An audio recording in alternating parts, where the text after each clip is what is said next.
Hello there. My name is Brett Levins. This is my podcast. You have arrived at the next episode. I don't know what episode number this is. I think it's around 14 or 15. So I'm cruising along, cranking them out. So this one is a recording between three of my friends from my musicians group. My home group is a group of musicians, and you've heard from several of them in the past. And Bob, actually, this is his second appearance on my podcast. So Bob, former dentist and general awesome guy, appears yet again.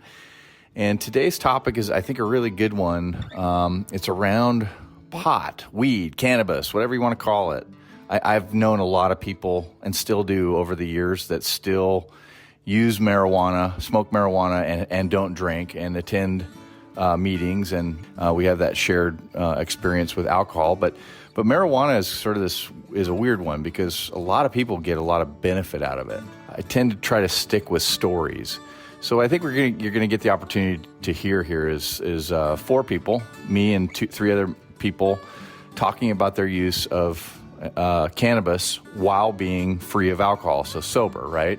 And what's interesting about these three guys, you'll hear, is they all quit marijuana around the same time after a prolonged period of no alcohol and a prolonged period of smoking weed. So, and I think it's just a great conversation. We'll talk about some stories, and I think anybody that's wondered that question, hey, I'm done drinking, what about weed? I think you'll find something useful in here. So let's get the ball rolling. Here we go.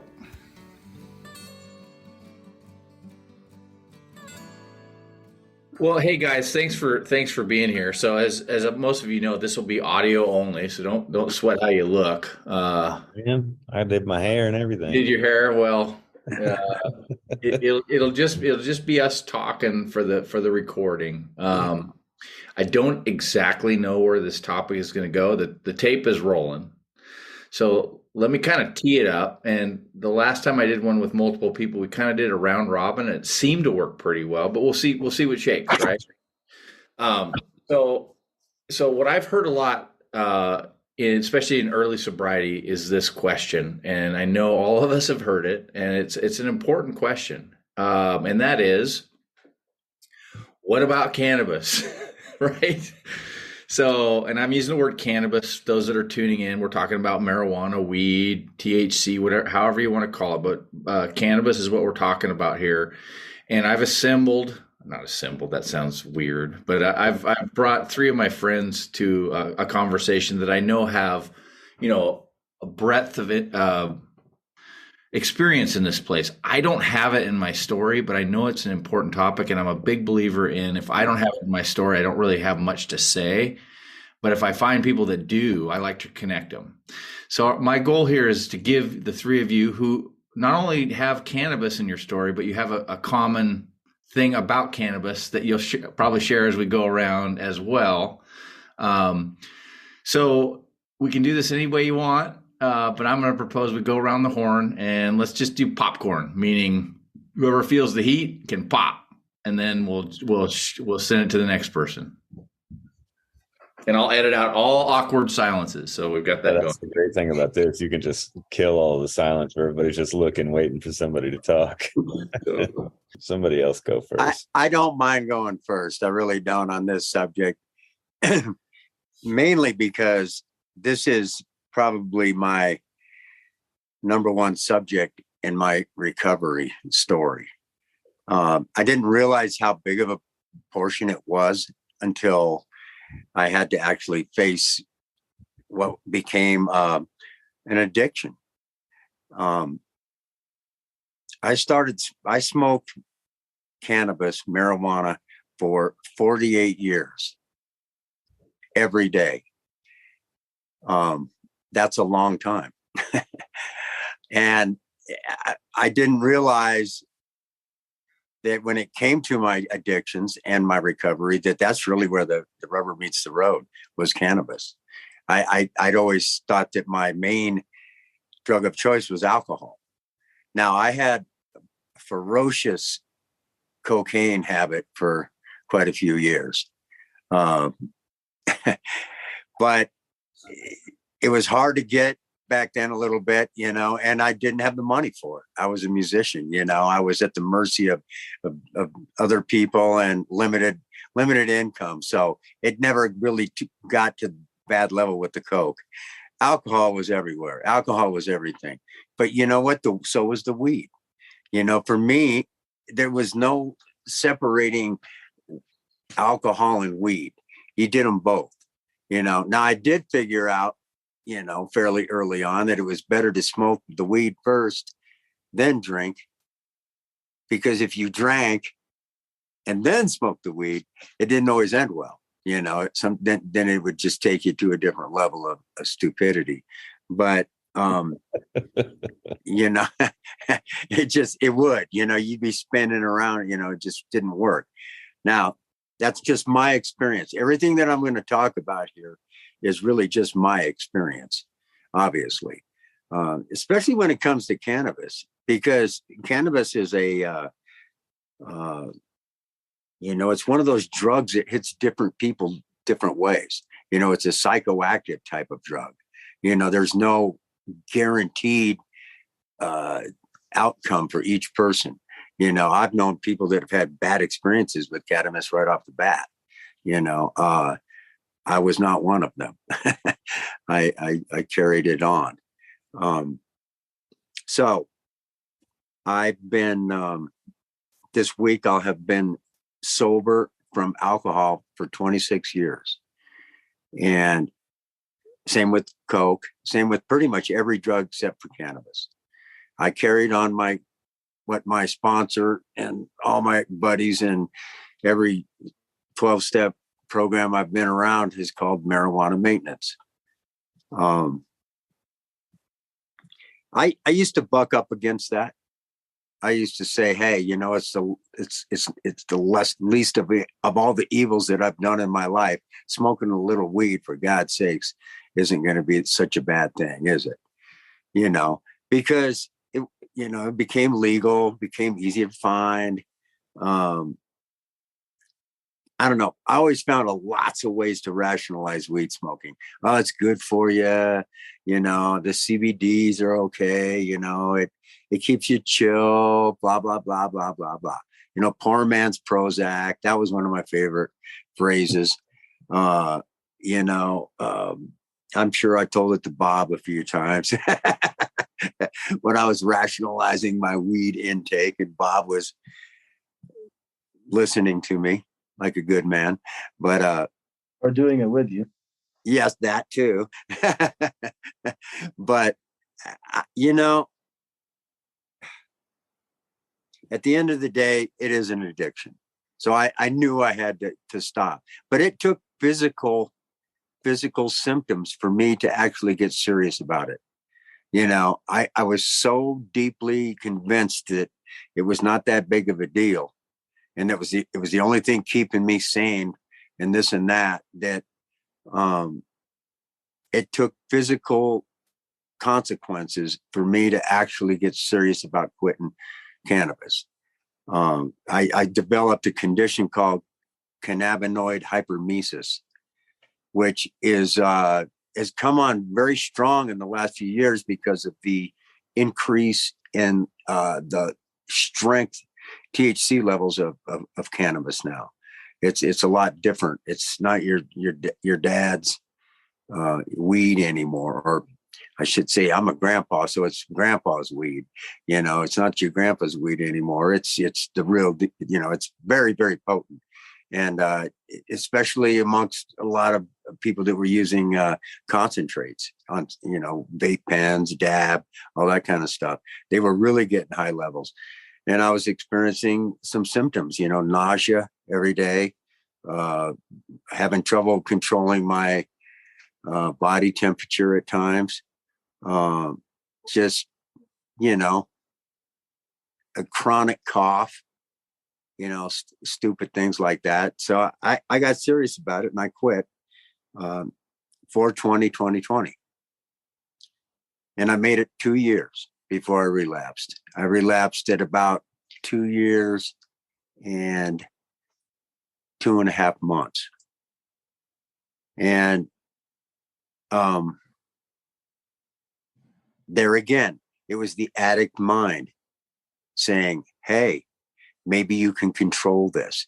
Maybe you can not be that guy that smokes weed every single day like you did before. Sound familiar? It's the same addict, alcoholic story that you tell yourself with any kind of substance, and here I was saying the same damn thing with the weed after 2 years, So I didn't put in the work with my cannabis program as good as I should have. I kind of I didn't include it in a lot of my thought process with my recovery. I conveniently left it out. I conveniently had some weed hidden in the garage. A lot of the classic setting yourself up for relapse kind of thing was going on. I could feel it coming. Sure as shit, there comes the relapse, and, right at first I'm like, well, I think I can handle this. I think I can do this, and it only took about a week before I saw all of the signs. Now, thankfully, I had many years of recovery under my belt that I could see the signs and I knew what to look for, and I knew my own bullshit. Not everybody does, so it's a slippery slope there.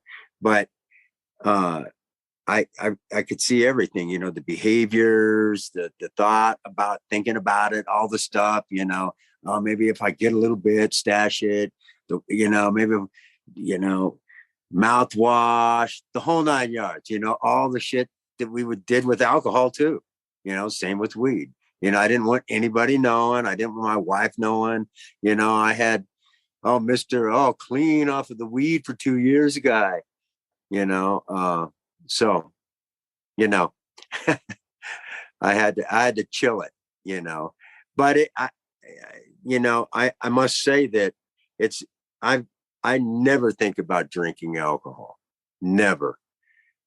I never think about doing lines of coke, but I do think about weed, so it's definitely something that I have to think about quite a bit, in terms of my addiction. I also quit smoking cigarettes about 15 years ago, and I transferred some of that, oral fixation, kind of go out in the back patio there, kind of time that I used to use for cigarettes. I transferred that into the weed a little bit, so that there again, that was another obstacle of behavior modification that I had to overcome, so that's kind of been my story with the weed. After all these years of recovery, it's something I struggle with, and I'll be the first to admit it, so April of 2020, that's when I quit. And then I was clean off of the weed till probably middle of June of 2022. So, and then I had a little bit of a relapse there, had, smoked a couple of hits here and there for about a week, and then went back off, and been pretty good about it since then. I say pretty good just because I don't feel safe in my cleanliness yet. I have to really be conscious of it. I'm around it a lot. The place where I work, where my residency gig is, the whole back end, the kitchen staff are like Rasta, dread, they're just like, they're baked all the time. And the whole, you go out the back door, which is the way, that's the musician entrance too. It's just like you have to fight your way through a cloud of weed to get in there, so, but that's been the story of my recovery. I work in bars too. So, I mean, it's been the same with alcohol, I haven't had a lot of opportunities to do cocaine, but I've had plenty of opportunities to do pills and mushrooms and drop acid, and dude, I got some peyote buttons, man, so, but that's just the world I live in, musicians, but anyways, that's the kind of the timeline with that, with that. So, yeah. Beautiful. Great Yeah. start. Thank you, Rob. Yeah. And for people listening too, I just want to say something that just jumped out at me. And this is true for me. People that share their relapse stuff with each other is big medicine for all of us, and our stories. So thank you, Rob, for leading us off. I'm going clockwise on my Hollywood squares here. Bob, do you feel like jumping in and adding? Because I know your two stories. You guys live close by. You're both long-term off alcohol, and both kind of kept. Well, let you tell your story. After all the years of sobriety from alcohol and pills and not being crazy about all that kind of stuff and being grateful for that, I still hung on to the pot. I still hung on to the cannabis. And I did so because, like Rob said, I think it provided me with some escapism, provided me with some stress relief and some just mental relief of not having to be so uptight. And it probably did a lot of good things for me, at least at first. But like every other substance I seem to have run into, everything, it got to a point where it just simply didn't work for me anymore. And I got to a point in my life in recent years. And by the way, I just quit last year on 3/20, so I'm closing in on a year for not for having cannabis. But what happened, especially with doing all those strong hits and doing them all the time. I had this thing called a dab rig in my basement.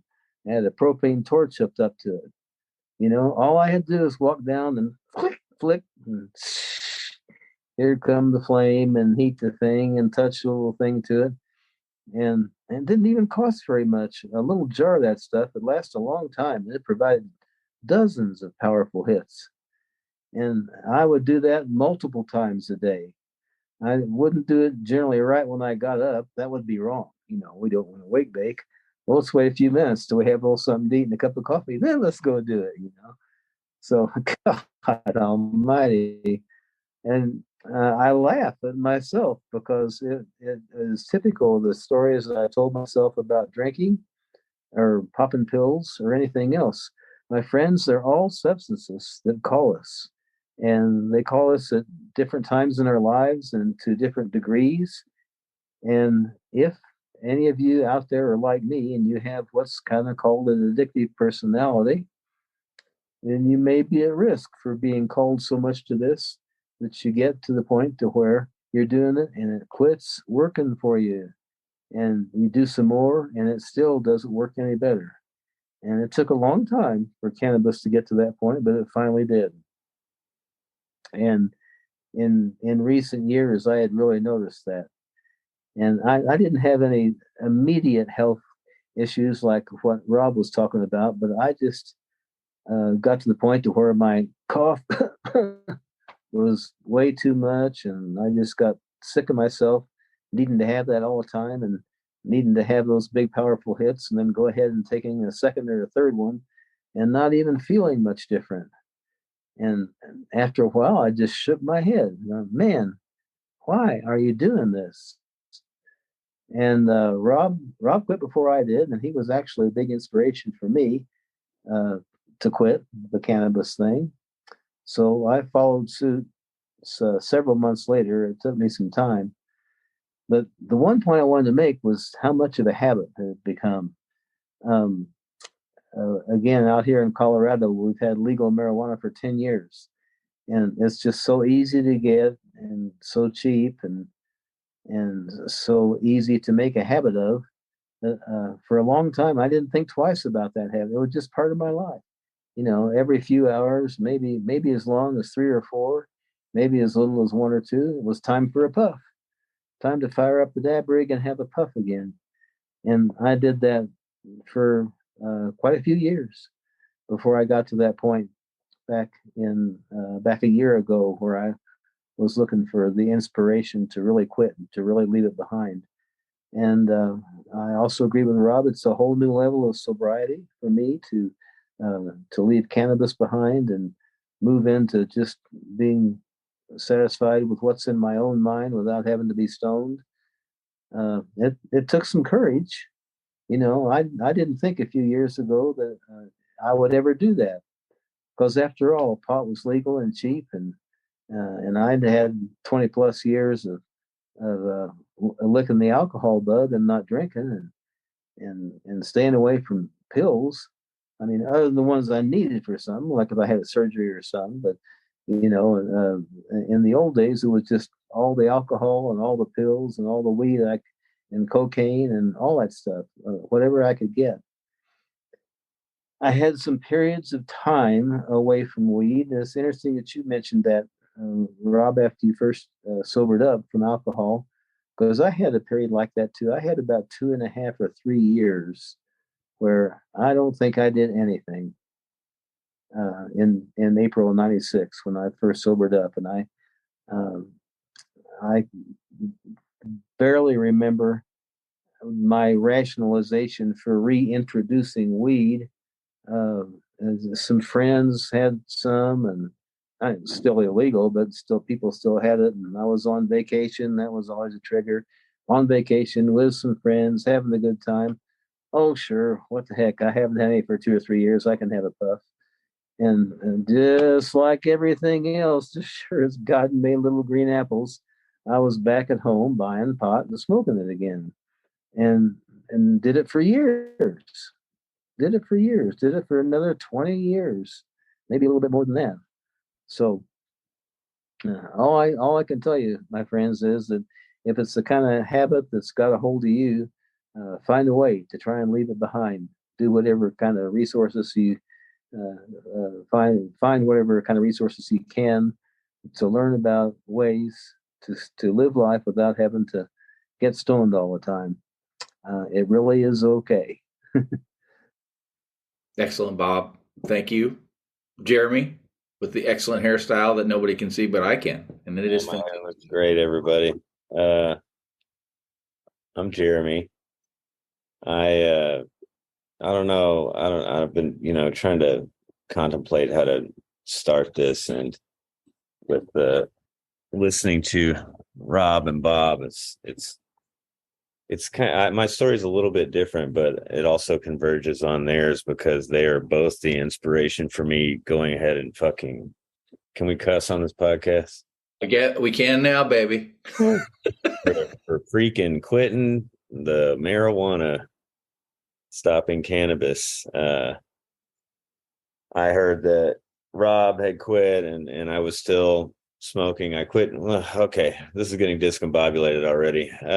So I stopped drinking 6 years ago, almost to the day, and it was an abrupt stop. I landed on my head, and so I didn't have any period of real sobriety. I don't think.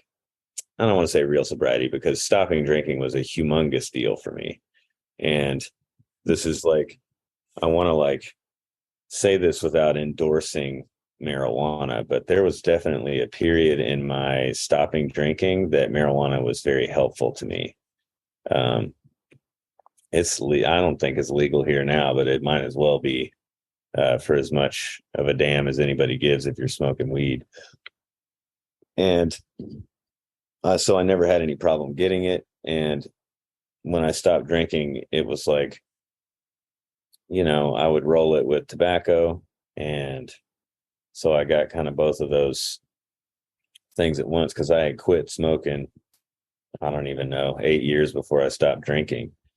But I would put a little hash or a little bit of weed in a cigarette and smoke a spliff. And I was able to maintain that so that I wasn't smoking weed all the time, and I wouldn't just smoking cigarettes, because I had a real bad cigarette habit too. And so I stopped drinking and I smoked weed kind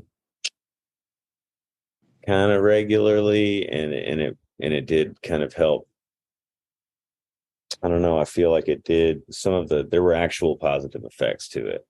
And then towards the end of it, I had heard that Rob stopped, and I was feeling like, oh man, maybe I should stop. Like, maybe that's a good idea. Maybe I should stop. And then immediately the voice would be like, no, you don't have to do that. It's fine, dude. It's just weed. It's just weed, man. And I was like, yeah, you know what? You're right. And so I kept smoking it. And then it started to turn from something that was any help at all to like, it really took a lot of rationalization for me to continue doing it, because the best case scenario was nothing happened. And that was pretty seldom. And the worst case scenario was that it created anxiety where there wasn't any previous to that. And the normal scenario is that it was exacerbating pre-existing anxiety. And it would go from either me just kind of feeling uncomfortable to me sitting on the couch, like, I don't know, it's like the eye of Sauron, like everything I thought about or looked at shriveled and died in front of me and was the worst possible thing that could have ever happened. And then I would be like, how long have I been sitting here in this couch doing this? I'm not talking to anyone. I'm not saying anything out loud. I'm just sitting here thinking about how everything is horrible. And really, I would be mean to myself. I had a really negative outlook. And then I would go, be like, man, it's been like 2 hours. I guess I should go smoke another joint. Which is, I laugh when I'm saying that, because it's like laughing looking back at this another horror show that I endured. And then, Bob said that he quit, and I was like, oh shit, shoot, oh darn, Bob's been smoking weed this whole time. I didn't have any idea. He just quit. Oh man, maybe I should quit. And it was like both Rob and Bob stopping and talking about how they had stopped and why they had done it and how they had done it even after they had stopped drinking and doing all of the other stuff, and how much that sounded like the voice in my head that was saying it was okay. It was really, really helpful to have that chorus instead of it just being me going back and forth with myself, because back and forth with myself, I could always end up on, let's just go smoke a joint and think about it some more. And it got to a point where it was just misery all the time. It was like, I didn't want to do it. But I thought like, oh, I can stop anytime. It's just weed, but I don't want to. And then I really took a hard look. My like weed sobriety date is May 8th of 2022. So about a month and a half after Bob. And I got to a point where I took a step and I looked at it like Rob said about his recent experience, where it was like, dude, all of the stuff that you're saying is the same stuff that you were saying about drinking. It's all the same. And when I say that, I don't mean to say that weed had the same extremely negative effects on my life that drinking did. Certainly not. I have never woken up in the hospital because I smoked a joint, but all of the mental anguish was there in this constant back and forth. And I would do it when I didn't want to do it. And then I would do it even more because I'd already done it that day. And I'm just going to stop tomorrow. And it became that 3 p.m. beer that was like, oh, we're not doing this today. We're going to stop this tomorrow. We're going to do this tonight. And I stopped. I looked at that. I texted 2 people and said, I quit for accountability. It's like, I'm not doing this anymore. I'm stopping. I'm doing it. I'm done. And I was like, whew, did it. No problem. And it was really easy. And I walked into my bedroom and I fell on my knees and I started crying. And I was shocked at this, like, well, it's just weed, man. why are you crying right now? And I realized that it was the last escape pod. And now you got to be here for everything. This is what I was saying to myself. And that was really scary. And it dipped down pretty low unexpectedly, got really low. And, I mean, I don't know. I guess it's okay that I say that you can edit this out. It's okay that I say that I go to AA, right? Oh yeah.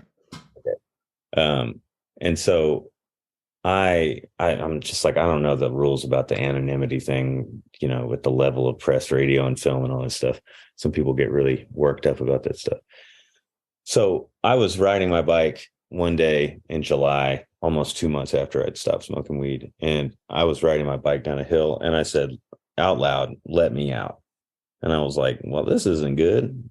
I didn't mean to, it wasn't like I was doing a performance for anybody. And I got home and I texted Brett and 2 other people, and everybody basically at the same time said you could go to an AA meeting, and so that's when I went to the first in-person actual AA meeting that I'd ever been to. And I was worried that they were going to be like, "What are you doing?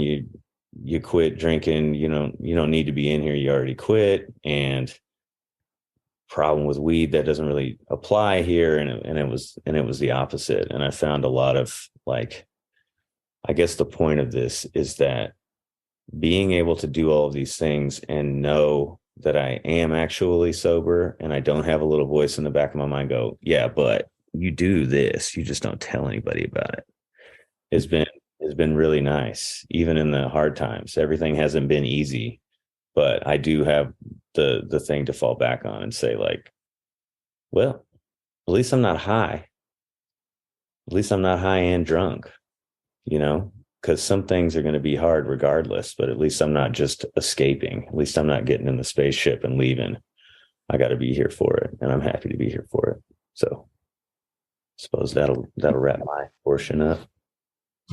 That was beautiful. Let me just insert, just for the folks that are listening here too, because I got to watch this, right? I'm fortunate that I get to go to a meeting with these 3 guys once a week. And I remember when Rob came in and shared that, he was going to kick the weed. And I'm looking at a guy who's been sober a long, long time. There's something to all that, to know somebody has a bunch of sobriety that you're with. It's cool. And for him to share that was very powerful for me. And then to watch you 2 dudes fall like dominoes not too far after. And then to hear your stories here. I think it's really powerful stuff. So kudos for sharing it. You got something, Bob? I agree. And I agree that what Jeremy was saying was very powerful. Well, I agree that what you guys were saying was powerful too. I mean, you guys are the power that allowed me to stop. And that's a real big deal, man. Well, let's just send it around again to do this one then. So what's it like to, you 3 have touched on it, right? But let's go at it. Like, what's it like now to be, no longer with the secret, or whatever words you want to use? What's it like to be free or not using weed? What's that like? What would you say to somebody who says, how many times have you heard this one, you guys at an AA meeting? Hey, what about weed? That's a secret conversation that usually happens around the corner, and it's usually with 2 people, and you're trusting somebody, or I've seen this, that you've made friends with. You're admitting something, and sometimes that person will come down hard on that person, which I'd love your opinion on that too. But the point is that what you're being here is transparent and honest. I'm a big believer in honesty with this stuff. So now back over to this great group. Like, what's it like now? What would you say to somebody that goes around the corner with you and says, "Hey, I want you to know I'm smoking weed"? What would you say? Well, Go ahead, Jeremy. Yeah. We'll go first. We'll do like a serpentine. Yeah. I would say I got approached actually after an AA meeting because I like to I always sit in the circle at this home group of mine, and what's one of the beautiful things about this group that I'm in with you guys is that I've learned how beneficial it can be to actually tell the truth to a big group of people.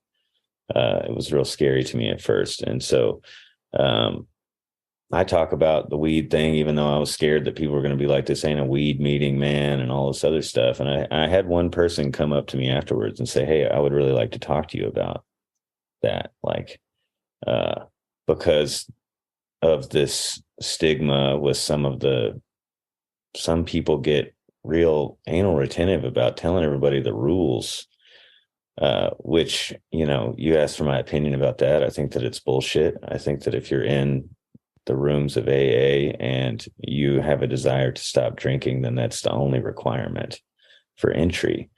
And to come down on somebody for being honest with you is antithetical to the whole point of the thing. And so this person, I shared about the weed thing, and I shared about being off of alcohol for a long time and then getting off of weed and realizing that I hadn't been sober until I stopped smoking weed. And he asked me what it was like, and I told him, kind of what I just said at the end of my talking about the last topic, is that it's like, everything isn't just wonderful, but it's not as scary as it was the first day. And a lot of times it's very rewarding, even if the only reward is that I can say that I'm not high. Because I know that at the end it wasn't helping anything. And I also told him the other thing that I said, that at the beginning it did help. And I'm not telling anybody that they got to stop. I'm not telling anybody they got to stop doing anything. I'll talk to people that still drink. If they want to talk about what drinking's like, what stopping drinking's like, well, absolutely tell them my whole story if they ask me. I'm not going to go beat them over the head with it because they're drinking. But if somebody asks me, I'm an open book about this stuff. Weed helped me stop. I found some solace in weed. It turned on me. And so I stopped doing it. And I'm happy that I did. And what's it like to not be high? Great. Some days it's shitty, but it's not because I'm not high. It's just because it's shitty. That's what I got. Yeah. So if somebody came to me after a meeting, or even just in general, knowing I kind of wear my recovery thing on my sleeve. I don't go out advertising it, but I work in a bar and I don't drink. So everybody kind of knows, that I'm that kind of guy. If somebody came to me, I would share my story about it. It would be hard for me to preach to them, because I don't think that that's really the best approach with anybody. But then again, if somebody comes to you and they're curious, I would use my story as an example to tell them that one of the reasons, well, I can give you about 4 or 5 right now, but one of the main reasons that I, other than the physical stuff, was that I was sick and tired of people, the whole marijuana maintenance thing. I would share that with certain people at certain meetings, and I would always get that, oh, you've been off the booze for 20 some years, but you're on the marijuana maintenance. So, it's like my 20 some odd years of not drinking alcohol and not coking didn't matter. And that pissed me off, because that took a lot of hard work to stay sober that long. But at the end of the day, is it really sober? I don't think it really ultimately is. It doesn't mean that I have to be not proud of my years of not drinking, but it's really not ultimate sobriety. And you don't even really notice that until you get to that ultimate sobriety thing, like Jeremy was saying. Once you find that, then you're like, oh, okay, this is real sobriety. Like he said, it's not always great every day, but at least you're straight, and it's just life. It's not, oh God, where's my weed? It's a whole different way it's how normal people live. Non-addict, non-alcoholics, they go work out or they go whatever. I don't know exactly how everybody else does it, but they, for me, I can't be getting stoned. It's just not the right thing. And I would advise somebody that I used it as a crutch for a lot of years, and that it held me back from finding the true joy of what life is and the true rewards of sobriety.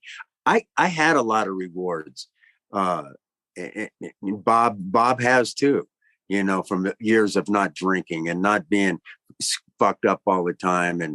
So it's, I did have a lot of rewards, but that inner peacefulness of real sobriety never really came to me until I quit the weed.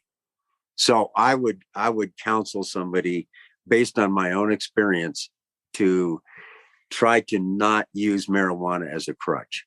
Don't use it as a way of getting by. Don't buy into your rationalizations. It doesn't do the same thing as Prozac.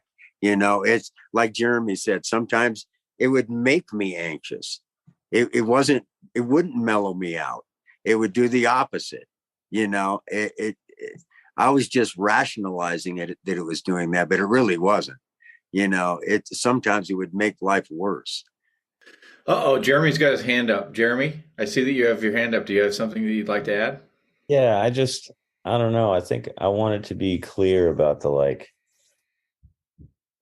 this is air quotes I'm doing, really sober thing, because again, the big deal, the biggest deal for me, and I say that unequivocally, was stopping drinking. That was actively destroying my life. That being said, when I stopped weed, it got even better, and I don't know. I just don't want to come off as if I'm diminishing that time that Rob or Bob or I spent stop the thing that was blowing up my life. Just bombs going off. Like, how many times did I wake up in the hospital? Like, huge thing. That was a big deal to finally throw that off. And that gave me the strength to throw the weed off. And, I don't, like I said too, I don't come down on people, and I only answer when asked, unless I'm telling my story about it. And, it's like, hey man, you're going to do what you're going to do. My life's better now that I stopped smoking weed.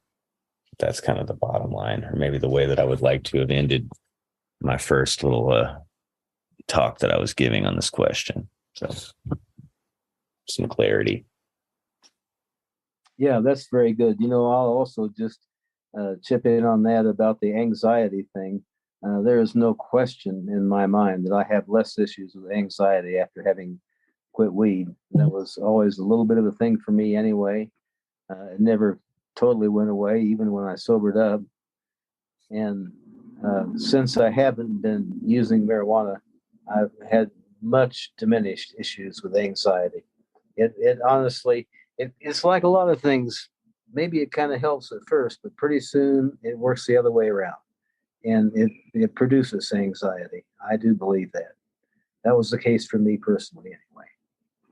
Well, this has been a wonderful conversation. I think we've covered quite a number of topics that I think will be useful for people to listen to. I was never a big weed smoker, guys, but here's where I'm at with it for myself. Is I'm terrified of trying it.